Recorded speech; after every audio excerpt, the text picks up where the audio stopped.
Coming up on Network Africa,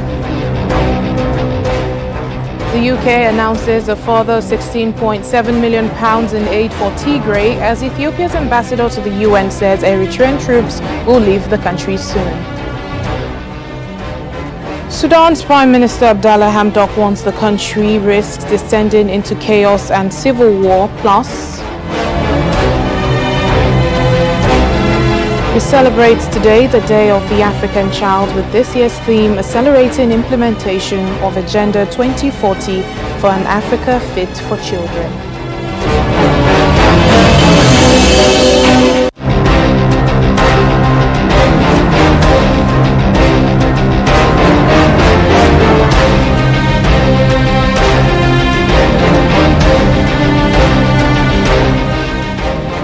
Hello and welcome to the program. I'm Layo Adegoke.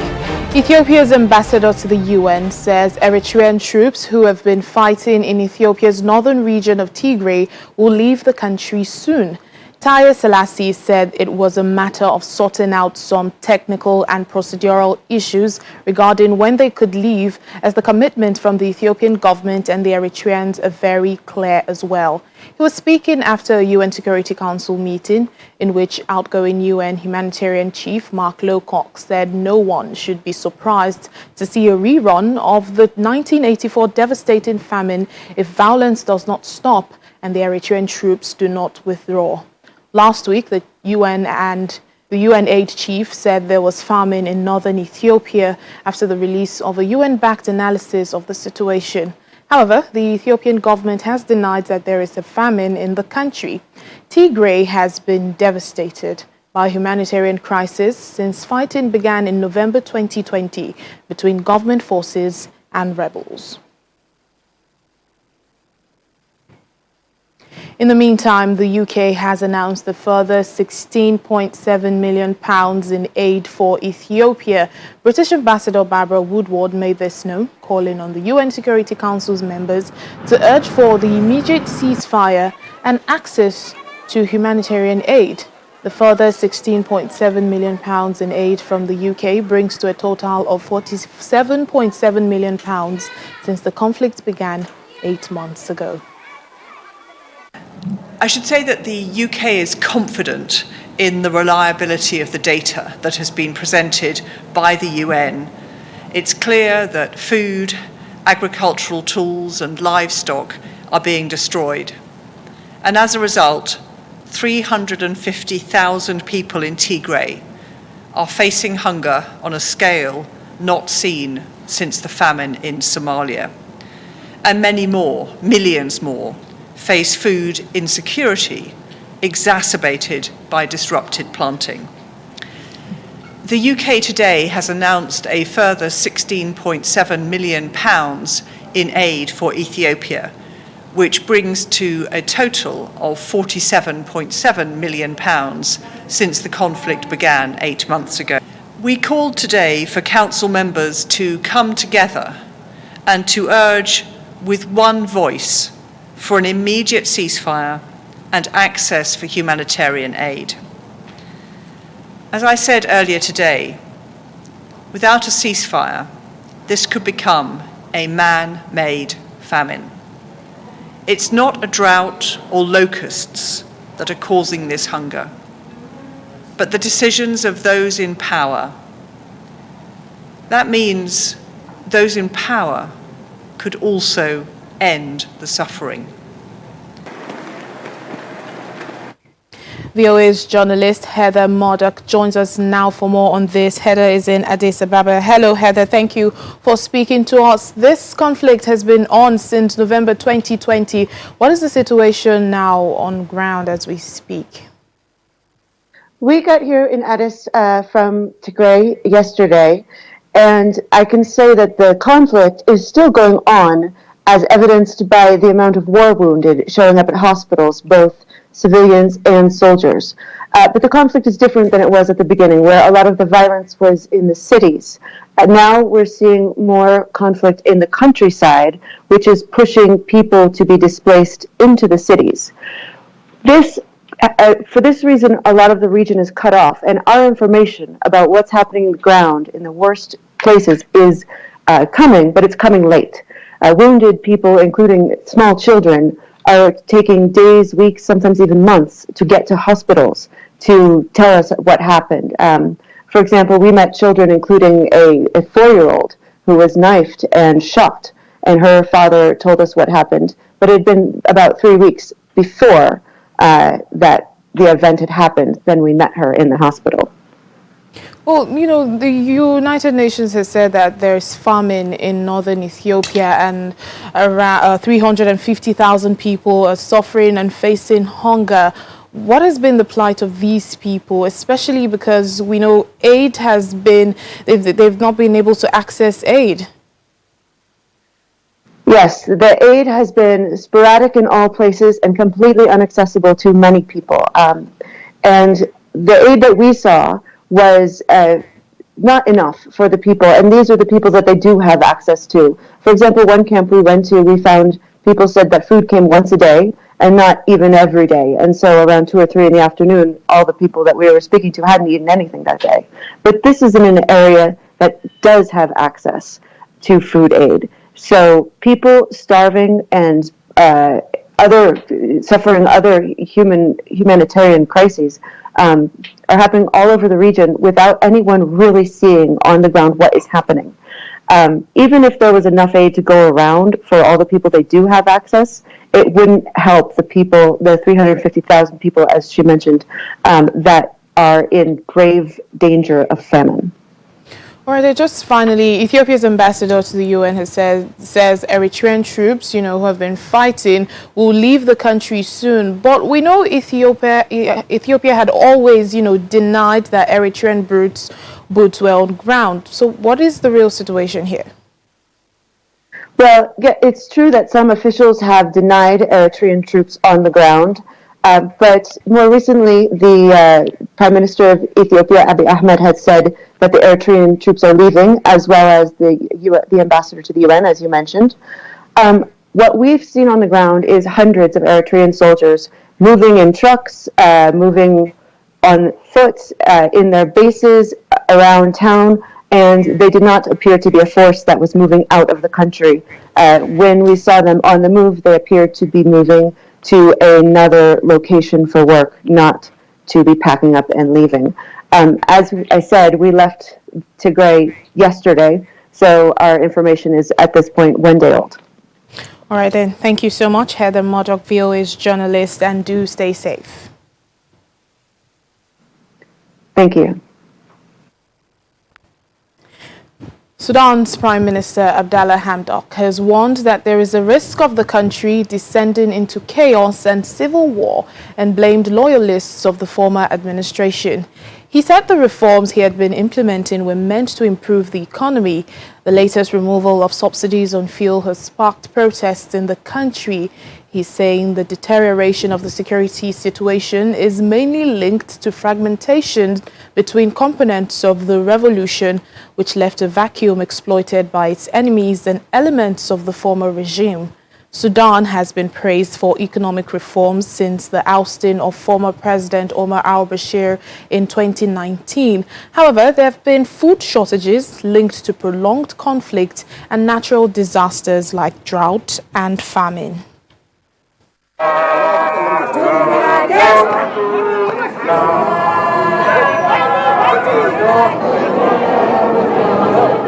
South Africa's ruling political party, the African National Congress employees, have staged a protest at the party's headquarters in Johannesburg over delays and non-payments of salaries.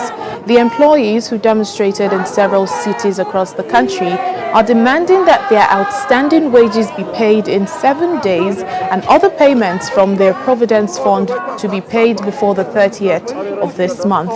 They are also demanding the permanent staffing of employees more than 18 months in service, among other things listed in their memorandum of demands.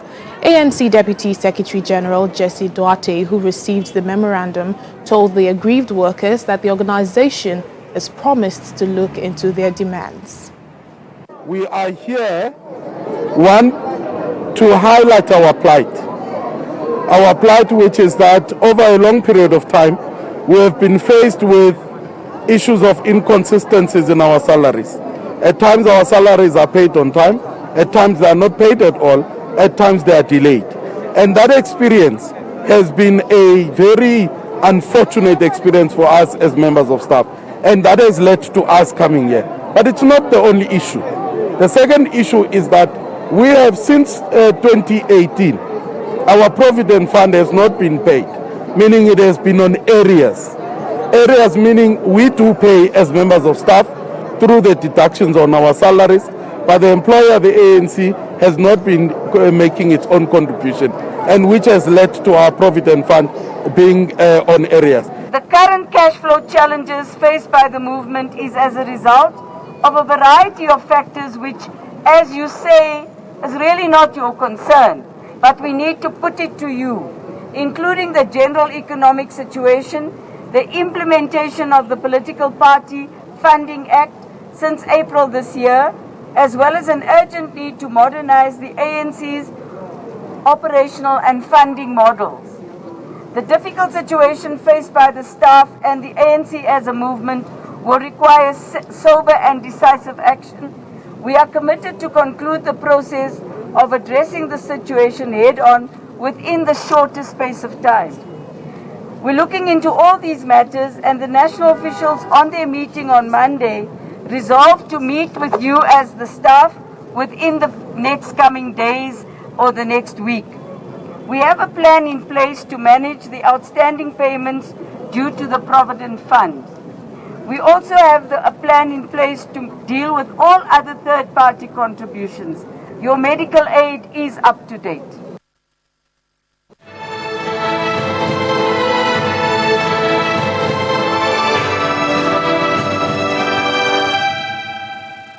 President Cyril Ramaphosa of South Africa has announced new restrictions as the country faces a third wave of COVID-19. A nationwide curfew has been moved up to 10 p.m. local time, while alcohol sales have been limited to Mondays to Thursdays. Public gatherings have also been limited to 50 people indoors and 100 people outdoors. Mr. Ramaphosa allayed fears over the slow progress of the country's vaccination program, saying 2 million Johnson & Johnson vaccines were expected by the end of this month. He added that South Africa had the capacity to vaccinate at least 150,000 people daily and urged those aged over 60 to register to get a jab. The massive surge in new infections means that we must once again tighten restrictions on the movement of persons and gatherings. We need to enforce compliance more rigorously, and we need to take firmer action against those who do not adhere to the regulations that save our lives. In view of the rising infections, the Cabinet has therefore decided to move the country to alert level 3. We have received an indication from Johnson & Johnson that it expects to deliver around 2 million vaccines to South Africa by the end of the month, thus replacing those 2 million doses that had to be destroyed. Namibia has announced tight measures to limit the spread of coronavirus after a recent spike in infections and deaths. On Tuesday evening, President Hage Geingob announced the 2-week lockdown of the capital, Windhoek, which has recorded more than half of the COVID infections in the country. He said no movement would be allowed in and out of the capital for the duration. Physical learning in schools in affected areas has also been suspended up until the 30th of June. The sale of alcohol has been restricted to between 9 and 6 p.m. from Monday to Saturday and only on a takeaway basis.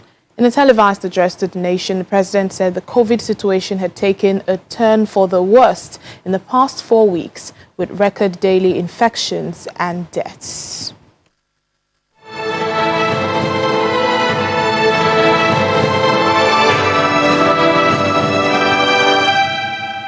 Still to come on the program. Algeria's ruling party, the National Liberation Front, wins most seats in last Saturday's parliamentary election. I'll give you more details after the break. Please stay with us. Welcome back to the program.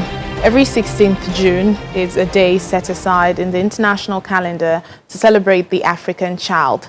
This year's theme is accelerating implementation of Agenda 2040 for an Africa fit for children. Well, the Agenda 2040 elaborates on the vision the African Union's Agenda 2063 in respect of children. To celebrate this day, we spoke to a young African girl who had a message for African leaders. As a far better chance in life than Every year, the African Union and its member states observe the Day of the African Child as a commemoration of the 1976 student uprising in Soweto, South Africa.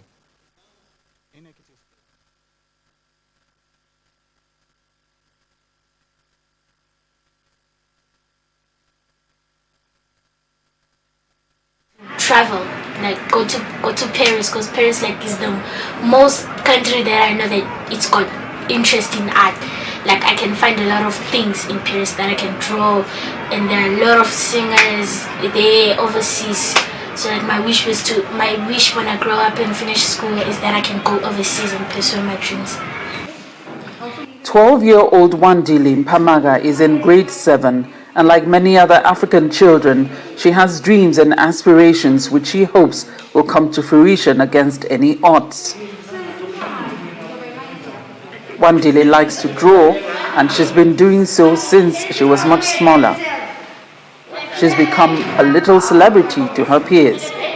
Recently, she discovered a love for singing. Baby, I was dancing in the dark with you between my arms. Like Wandile is very, very passionate at what she does. She puts so much effort into it. She's a good drawer, and I wish one day to be her manager. The first time I realized this, she had actually good drawings. Then I could see talent in her. Wandile's proud mother, Sharon Masugu, is holding thumbs for her daughter who dreams of studying art in France and becoming an internationally acclaimed artist. She describes elements that influence Wandile's work. She was very young. She would play around with the papers, pencils, then anything that comes in her mind, she used to draw. But as she grew up, she started, when she's angry, she removes the frustration on the drawings. When she's happy, she also does the same. Children, a natural way for children to express what they're thinking and feeling is usually through art. Smaller children express that through play.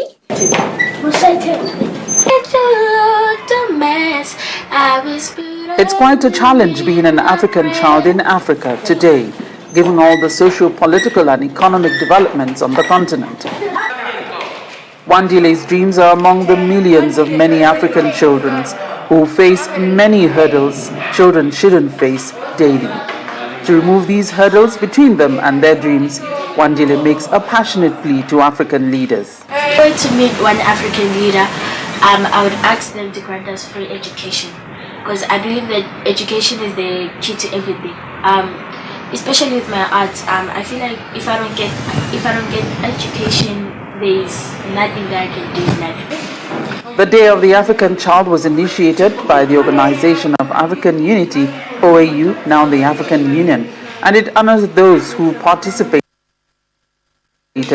in the Soweto Students' Uprising in 1976 in South Africa over rights to learn in their language of choice instead of being forced to learn in Afrikaans, which they considered to be their oppressor's language.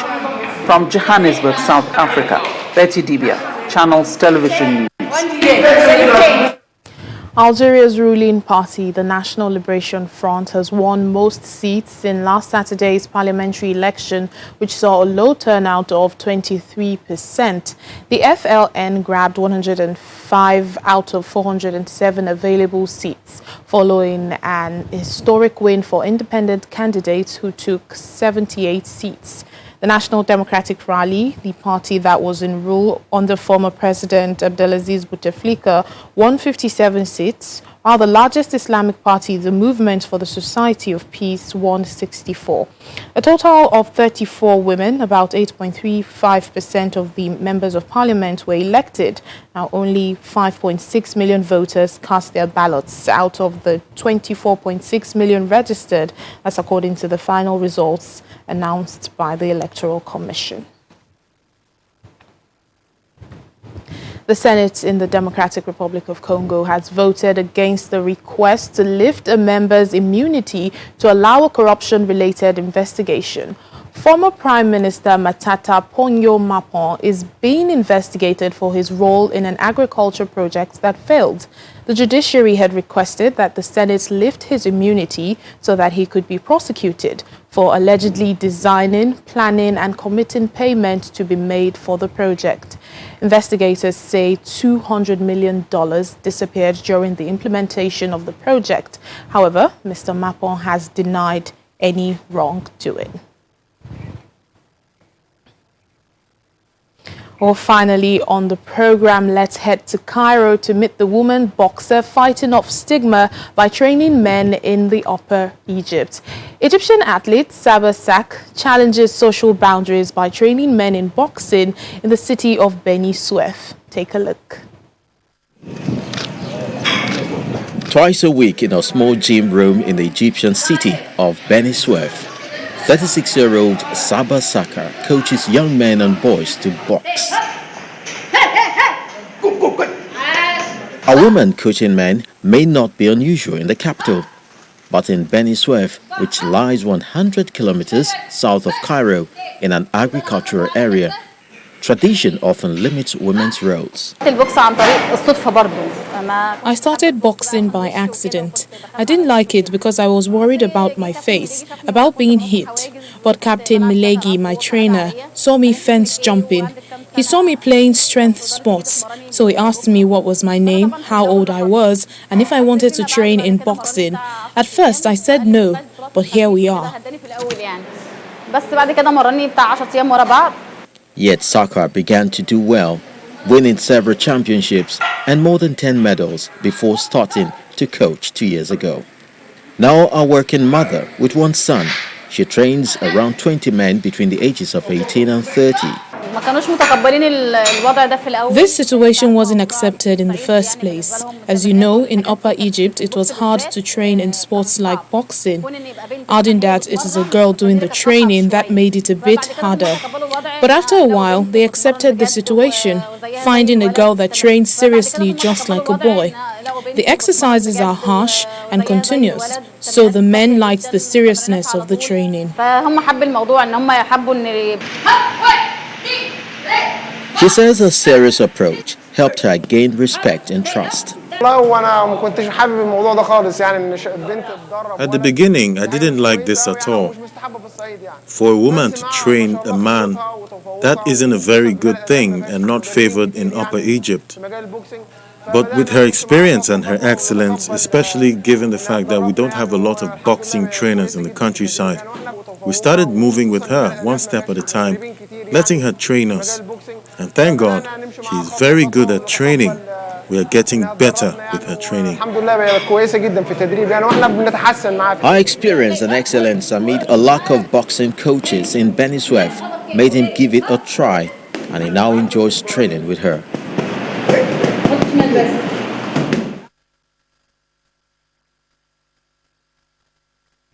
Well, boxing is a good self-defense mechanism. That's it on the program for today. Thank you for watching. I'm Layo Adegoke.